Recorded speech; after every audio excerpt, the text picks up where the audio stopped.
জিবরাইল বললেন, হুজুর, এই বিসমিল্লাহর আমল যারা করবে, সমস্ত ভালো কাজের আগে যারা বিসমিল্লাহ পড়বে নবী গো, আল্লাহ পাক তাদেরকে এই নদীর পানি পান করাবেন। হাউজে কাউসারের পানি তাদের জন্য বরাদ্দ হবে। একবার জোরে বলা যাবে কি মারহাবা? কতদিন পর্যন্ত এই জান্নাতে থাকবে তারা? কোরআন শরীফ সাক্ষী দিচ্ছে, আমার আল্লাহ পাক বলতেছেন, খালিদিনা ফিহা আবাদা।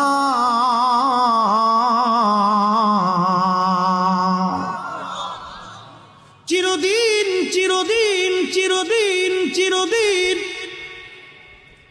চিরদিন ওই জান্নাতে তারা থাকবে। আল্লাহ বলেন, রাদিয়াল্লাহু আনহুম ওয়া রাদু আনহু, যালিকা